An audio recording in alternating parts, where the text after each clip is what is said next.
गरीब ईमानदार किसान की कहानी। बहुत समय पहले की बात है। एक गांव में एक गरीब किसान नामक धर्मपाल रहता था। वह किसान बहुत ही ईमानदार और निर्भीक आदमी था। वह हमेशा अपने काम में लगा रहता और अपने परिवार को नेक तरीके से पालता था। एक दिन गांव में एक भिखारी आया। ये भिखारी वास्तविकत भगवान गौतम बुद्ध थे, लेकिन वह गरीब किसान के रूप में आए थे। धर्मपाल ने उन्हें अपने घर में आने की इजाजत दी और उनके लिए खाना बनाया। भगवान गौतम बुद्ध ने धर्मपाल के ईमानदारी और नेक मन को देखा और उन्हें धार्मिक उपदेश देने का निर्णय किया। धर्मपाल ने भगवान के उपदेशों का पालन किया और उनके शिष्य बन गए।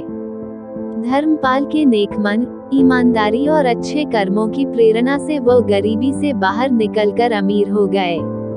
वे गांव के लिए एक महान उदाहरण बने और भगवान गौतम बुद्ध के सिखाए गए मार्ग पर चलते रहे।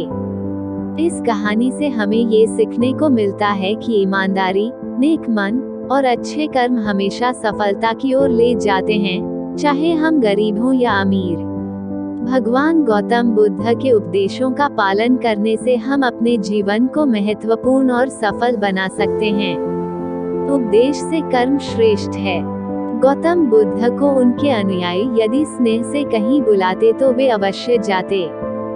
फिर जब बुद्ध पहुंचते तो श्रोताओं की भारी भीड़ उमड़ पड़ती।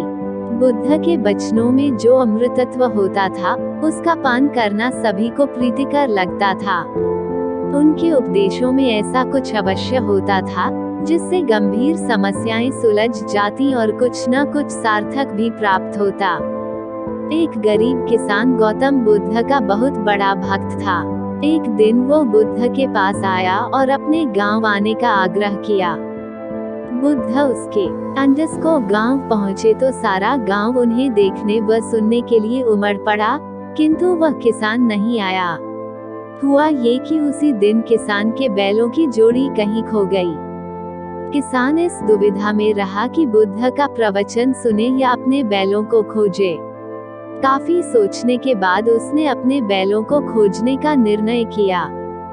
घंटों भटकने के बाद बैल मिले। थका हारा किसान घर आया और भोजन कर सो गया। अगले दिन वह अति संकोच से क्षमा प्रार्थी बन बुद्ध के पास पहुंचा तो वे बड़े स्नेह से बोले, मेरी दृष्टि में ये किसान मेरा सच्चा अनुयायी है। इसने उपदेश से अधिक महत्व कर्म को दिया।